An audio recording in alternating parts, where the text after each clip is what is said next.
Oi, meu povo lindo, tudo bem com vocês? Estou feliz demais de estar aqui de volta com vocês. Eu sou Gal Andrade, esse é o canal Conta uma História. E eu sei que no YouTube vocês procuram por charme, beleza, carisma e procuram também muita humildade. Então você achou? Esse é o lugar certo. Você chegou e agora nós não vamos ficar separados. Se você não é inscrito ainda, se você não adicionou o sininho das notificações, adicione agora para você não perder mais nenhum vídeo. E hoje eu quero contar a parte final da sequência que eu postei das histórias que meu pai contava. Eu conversei com ele novamente para revisar algumas histórias e essa história é muito marcante. Eu já contei a história do papagaio, a história da bolsinha de ouro, a história da cobra ao meio, do lobisomem, da caipora. E essa história é cheia de detalhes, cheia de nuances. Eu acredito que vocês vão ficar muito impactados. No meu Instagram eu postei um reel com o meu pai falando a versão original, a versão real, por trás da história, que ele contava todas as noites praticamente e cantava a música. Então eu quero que vocês que não assistiram ainda voltem lá e assistam esse vídeo, que é do Gerê Gerê, que era uma espécie de bicho-papão ou de homem do saco, algumas versões que a gente pode também denominar, né? Mas era aquele homem perigoso, um malfeitor, aquele homem criminal, aquele homem que colocava as pessoas em risco de assaltos, de ataques. Então hoje eu vou contar uma história muito incrível que meu pai contava para encerrar a sequência de histórias. Ele contava inúmeras outras, mas essa daqui é bem marcante, é bem incrível. Nos vídeos anteriores eu já falei dessa personagem das histórias de meu pai, que era Pedro Capagato. Então Pedro Capagato contou essa história e meu pai escutou. E meu pai falava o tempo todo que não podia dizer: ah, o senhor tá mentindo, eu não acredito, porque os mais velhos mandavam as crianças saírem e ele não queria perder a história. Todo mundo queria ouvir a história. Então, naquele momento que seu Pedro Capagato estava contando a história, meu pai disse que ele ainda era moleque, que ele ainda era um menino. E eu perguntei: pai, quantos anos você tinha? E ele falou: eu tinha 18 anos. Eu falei: mas 18 anos não é menino.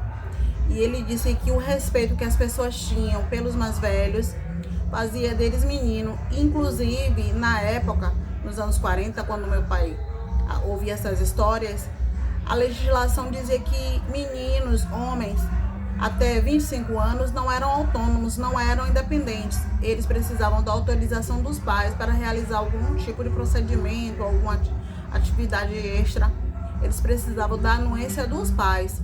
Então, até 25 anos, ele era adolescente, era jovem, era um rapazinho e precisava respeitar e obedecer, a não ser que ele quisesse ser descartado, ficar isolado, separado do grupo, porque era uma conversa para adultos. Então, esse rapaz contou que ele saiu para pescar e a esposa dele atendia pelo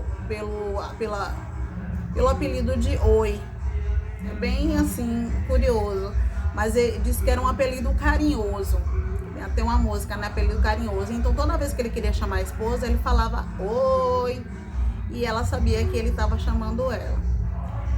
Então quando ele começou a pescar, ele viu duas tochas acesas na lagoa e ele achou que era um peixe. E como ele tinha aquela vontade nela, aquele empenho na pescaria, ele não queria perder o peixe. Então ele entrou na lagoa, mas não era um peixe, era sucuri. Os olhos dela estavam bem iluminados na escuridão, então ela se enrolou no corpo dele e ele começou a gritar pela esposa para ver se ela atendia, né? Oi, oi, oi. Mas no caso ele estava chamando a esposa, que o pai disse que o nome dela era Maria. Só que ela não ouviu, a casa não era tão perto assim, mas ele estava demorando muito, então ela resolveu ir lá com o candeeiro para tentar descobrir o que é que estava acontecendo. Nesse meio tempo, ele já tinha pego o facão que ele deixava na cintura, que o pai disse que era um facão pequeno, e o nome do facão era farracho, devia ser um facão velho e tal, e ele começou a cortar a cobra. Então a cobra perdeu a força. O pai disse que logo nos primeiros cortes a cobra perdeu a força. Então ele, durante horas, ficou ali cortando a cobra, pedaço a pedaço, e ela já não estava mais enrolada no corpo dele. Então quando a esposa dele apareceu, ele ainda estava chamando para ver, né, se conseguia a atenção dela, se ela ia aparecer lá. Então, em algum momento da noite, ele falou oi, e ela respondeu oi, e ele continuou, né, chamando até ela se aproximar do local, já que estava tudo escuro e ela estava com um lampião que não iluminava tanto assim. E aí ele ficou do meio da lagoa falando oi, e ela falando oi. E aí quando ela se aproximou e conseguiu perceber que ele estava com vários pedaços de cobra, que ele já tinha passado pela aventura, já tinha conseguido se ver livre, né? Já tinha salvo a própria vida com aquele facãozinho. Então eles pegaram um cesto e colocaram os pedaços da cobra no cesto. A parte mais impressionante é que a cobra era muito grande, pai disse que mais ou menos 20 metros. E isso é extraordinário. Então eles pegaram os pedaços da cobra, colocaram no cesto e precisaram de inúmeras pessoas para ajudar a carregar aquela cobra. Meu pai disse que por meses toda a rua se alimentou com a carne da cobra. Que muitas pessoas que comeram já a carne de cobra dizem que é muito gostosa, que parece carne de frango. Então eu acho que as histórias se interligam, mencionam um cenário rural. Elas mostram uma realidade bucólica em que as pessoas não tinham malícia. Porque meu pai ontem estava conversando comigo e ele deu aquela garantia. É verdade, isso tudo é verdade. Ninguém duvidava, ninguém podia dizer, não se usava essa questão, você está mentindo, você é mentiroso. Então meu pai acredita piamente nisso, porque ele disse que todas essas coisas aconteciam naquela época. E talvez não aconteçam atualmente porque ele não está morando mais no interior, ele não tem essa vivência mais. Mas as pessoas de cidades menores, de cidades mais afastadas dos centros urbanos, acreditam nos fenômenos da natureza, dessas explicações.